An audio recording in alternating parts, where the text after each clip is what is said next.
안녕하세요. KTN-TV 생각브리핑 시작합니다.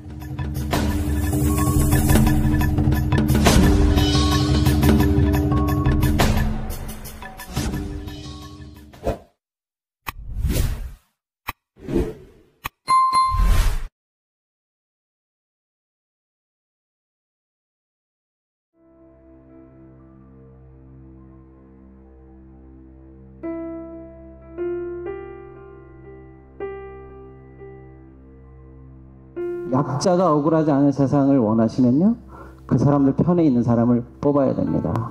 우리가 바라는 세상을 만들어 줄 사람이 맞는가?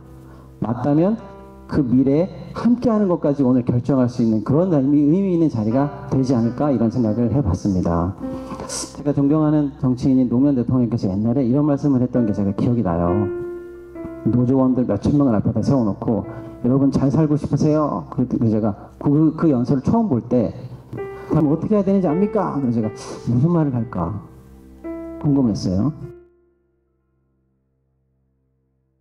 안녕하세요, 박시동입니다. 2023년은 우리 경제가 굉장히 많이 힘들었었어요. 인플레도 심했고요, 또 고금리 때문에도 힘들었고요, 수출도 어려웠고, 가계부채, 기업부채, 자영업자분들 많이 힘들었는데, 많은 분들이 아마 올해를 저점으로 해서 내년에 더 좋아지기를 희망하실 것 같아요. 저도 당연히 그런 희망을 갖고 있는데, 당장에는 그런 좀 신호가 잘 잡히지는 않은 것 같아요. 아무래도 이제 좀 경제적 어려움이랄까요, 디플레이션이라고 할까요, 좀 보릿고개가 좀 길어질 것 같긴 한데, 경제도 중요하지만 그 경제랑 또 맞물리는 다양한 사회 현상, 특히 정치, 이것도 경제에 굉장히 중요하거든요. 그래서 제가 오늘 좋아하는 의원님 의정부에 자리가 있어서 한번 와봤습니다만은, 경제가 잘 되기를 바라는 마음과 더불어 우리 사회도 더 좋아지고 정치도 더 좋아져서 이게 다 시너지를 내서 내년에 경제와 우리 삶이 다 좋아지고 국가도 더 좋아지기를 바라는 마음입니다. 고양시에서 많이 오셨나요? 네, 저 아세요? 진짜 아세요?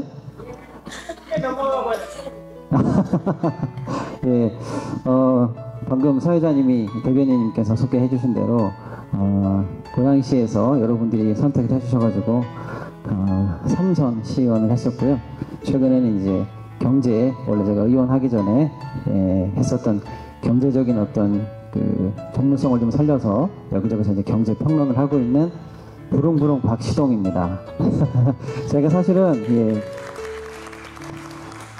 기본소득당 당원도 아니고 그런데 축사를 부탁해 주셔서 어떤 자격으로 여기 서야 되나 했는데, 저는 감히 말씀드리는데요, 대한민국에서 용해인 의원을 가장 좋아하는 사람으로서 가장 좋아한다는 의미로 이 자리에 섰습니다. 그런데 기쁜 마음으로 오려고 했는데 어제 우리 마음을 좀 무겁게 하는 소식이 하나 있었어요. 많은 분들이 이제 기억하실 것 같은데, 한 4, 5년 됐죠. 고 김용균 씨께서 안타깝게 산업 현장에서 일하시다가 돌아가셨죠.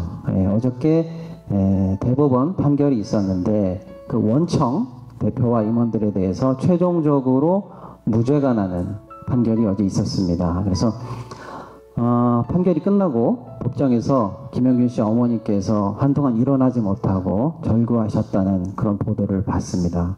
마음이 너무 무거웠어요. 네. 여러분께 한번 제가 여쭙고 싶었습니다. 여러분, 그러면서 그 김용균 씨 어머님께서 이런 얘기를 하셨다고 하네요. 도대체 법원은 왜 약자의 편에 서지 않는가? 법은 왜 우리 아이를 구하지 못했는가? 이러면서 절규하셨다는 얘기를 들었는데요. 그 얘기를 듣고 오늘 제가 이 자리에 서서 한번 여러분께 물어보고 싶었어요. 여러분은 어떤 세상에 살고 싶으십니까? 정의로운 세상에 살고 싶으시죠? 억울한 약자가 없는 세상에 살고 싶지 않으세요? 그렇지 않습니까? 그럼 어떻게 해야 될까요? 정의로운 세상을 원하면 정의로운 사람을 뽑아야 됩니다. 약자가 억울하지 않은 세상을 원하시면요, 그 사람들 편에 있는 사람을 뽑아야 됩니다. 그러면요, 용해인은 어떤 사람이었을까요? 정의로운 사람인가? 약자 편에 선 사람인가? 어떻게 생각하세요, 여러분? 궁금하죠? 그걸 확인하러 오늘 오신 거죠. 맞습니다. 그 사람이 했던 과거의 일과 오늘의 일을 보면 다음에 어떻게 할지가 힌트가 거기 있지 않습니까? 알 수가 있는 거죠.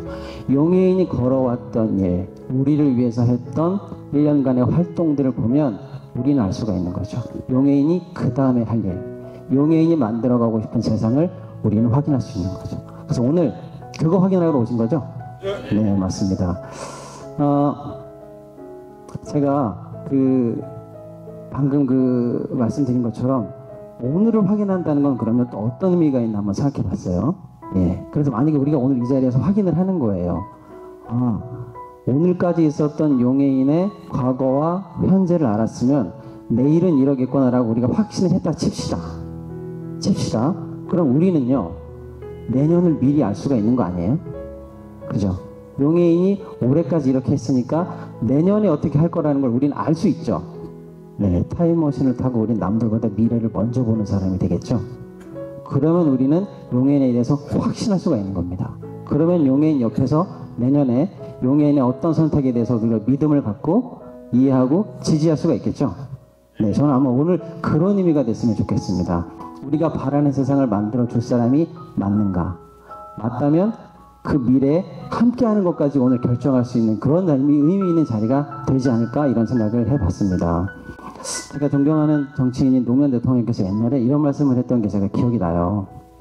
노조원들 몇천 명을 앞에다 세워놓고 여러분 잘 살고 싶으세요? 그래서 제가 그 연설을 처음 볼 때 다 노조원들이 그러죠. 예, 잘 살고 싶어요. 그럼 어떻게 해야 되는지 압니까? 그래서 제가 무슨 말을 할까 궁금했어요. 잘 살고 싶으시면 어떻게 해야 됩니까? 라고 하는데 노무현 대통령이 때 이런 얘기를 해요. 예, 의리가 있어야 됩니다. 이런 얘기를 하셨어요. 그래서 제가 잘 사는 거하고 의리하고 무슨 상관이야? 그때 이해를 못했어요.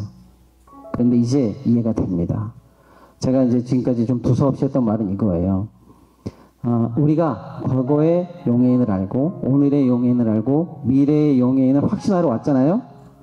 그래서 제가 좀 전에 말씀드렸죠. 정의로운 세상, 억울한 약자가 없는 세상을 원하잖아요.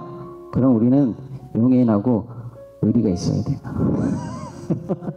앞으로 지금부터 미래에 펼쳐갈 용해인의 모든 의정활동과 정책 선택에 있어서 여러분들이 의리로 함께 해주시면 그러면 예, 억울하지 않은 세상, 정의로운 세상이 좀 더 빨리 올 거다 이런 말씀을 좀 드리고요.